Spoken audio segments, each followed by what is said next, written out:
ചിലര് മരിച്ചു കഴിഞ്ഞാൽ ഡെഡ് ബോഡി ആശുപത്രിയിൽ നിന്ന് എടുക്കാൻ പറ്റുന്നില്ല. കാരണം അവിടുത്തെ പേയ്മെന്റ് നടത്താൻ പൈസയില്ല. ഡെഡ് ബോഡി പുറത്തേക്ക് കൊണ്ടുവരണം. എത്ര സ്ഥലത്ത് ഞാൻ ഉൾപ്പെടെ നിങ്ങളെല്ലാം ഗ്യാരണ്ടി കൊടുത്തിട്ടുണ്ട്. നമ്മൾ ഈ ഡെഡ് ബോഡി അവിടെ നിന്ന് വിട്ടുകൊടുക്കാൻ വേണ്ടിയിട്ട് എത്ര ആശുപത്രികൾ കൊടുത്തിട്ടുണ്ട്. എത്ര ഗൗരവതരമായ വിഷയം.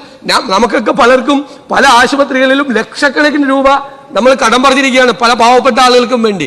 സർ, ഇതിനൊക്കെ ഒരു ശാശ്വതമായ പരിഹാരം ഉണ്ടാക്കണം എന്നുള്ള സതുദ്ദേശത്തോടു കൂടിയാണ് ഈ പദ്ധതി ഉമ്മൻചാണ്ടിയുടെ പേരിൽ ഈ ഇൻഷുറൻസ് പദ്ധതി നടപ്പാക്കുന്നത്. കേരളം ഏറെ നമുക്കൊക്കെ അറിയാം, MLA-മാരൊക്കെ ഓഫീസ് തുറക്കുമ്പോൾ 50% ആളുകൾ വരുന്നത് ഹോസ്പിറ്റലിന്റെ ബില്ലും വൃക്ക, മജ്ജ, ലിവർ പോലെയുള്ള മാറ്റിവെക്കലിന്റെ പ്രയാസം പറഞ്ഞുകൊണ്ടാണ് നമ്മുടെ മുമ്പിലെത്തുന്നത്. ബഹുമാന്യനായ മുഖ്യമന്ത്രി നല്ല ഹോംവർക്ക് നടത്തി ഇന്ത്യയിൽ ഏറ്റവും മികച്ച മുഖ്യമന്ത്രിയാണ് എന്ന് ഞങ്ങൾക്കറിയാം. ഈ 25 ലക്ഷം രൂപയുടെ പോളിസിയിൽ ഒന്ന് കിഡ്നി മാറ്റിവെക്കൽ, വൃക്ക മാറ്റിവെക്കൽ, മജ്ജയും ലിവറും മാറ്റിവെക്കുന്നത് ഉൾപ്പെടുത്തുമോ എന്നുള്ളതും, എൻ്റെ മഞ്ചേശ്വരം മണ്ഡലക്കാർ ആശ്രയിക്കാനുള്ള ഏക ഹോസ്പിറ്റൽ എന്ന് പറയുന്നത് പരിയാരം മെഡിക്കൽ കോളേജാണ്. ഒരു 50-60% ആളുകൾ മംഗലാപുരത്തെ ഹോസ്പിറ്റലുകളെയും മെഡിക്കൽ കോളേജുകളെയുമാണ് ആശ്രയിക്കുന്നത്.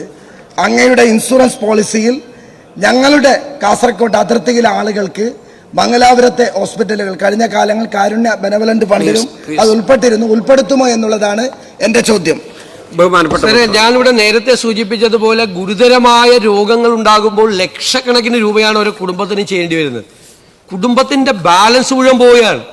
നമ്മൾ ഓരോ ചികിത്സയും ആശുപത്രിയിൽ ബില്ല് കൊടുത്ത് ഇറങ്ങുന്നത് വീട് പണയപ്പെടുത്തിയിട്ടാണ് ഇറങ്ങുന്നത്. വീട് പണയപ്പെടുത്തിയിട്ട് എനിക്ക് എത്രയോ കേസുകൾ അറിയാം. വീട് പണയപ്പെടുത്തിയിട്ടാണ് ഇറങ്ങുന്നത്. എന്നിട്ട് പിന്നീട് റിക്കവറി വന്ന കുടുംബങ്ങളെ നമുക്കറിയാം. ചികിത്സാ ചെലവെന്ന് പറയുന്നത് ഏറ്റവും കൂടുതലുള്ള സംസ്ഥാനമാണ്. ഔട്ട് ഓഫ് പോക്കറ്റ് എക്സ്പെൻഡിച്ചർ ഇന്ത്യയിലെ നമ്പർ 1 സംസ്ഥാനമാണ് കേരളം. 70% ആണ് out of pocket expenditure. We have made studies. ഞങ്ങൾ ഹെൽത്ത് കോൺക്ലേവ് നടത്തി.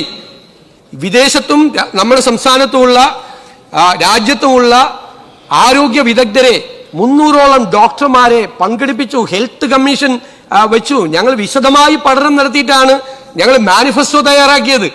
ആ മാനിഫെസ്റ്റോയിലാണ് അതിന്റെ തുടർച്ചയായിട്ടാണ് ഗവർണറുടെ നയപ്രഖ്യാപന പ്രസംഗവും ഈ ബജറ്റും വന്നത്.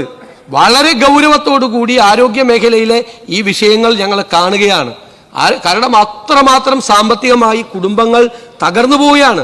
നമ്മൾ ജനപ്രതിനിധികൾ എന്നുള്ള നിലയിൽ നമ്മളെല്ലാം സ്വന്തം ഓഫീസിലിരിക്കുന്നവരാണ്. രാവിലെ മുതൽ നമ്മളെ കാണാൻ വരുന്നവരിൽ ബഹുഭൂരിപക്ഷം ആളുകൾ ഈ ചികിത്സ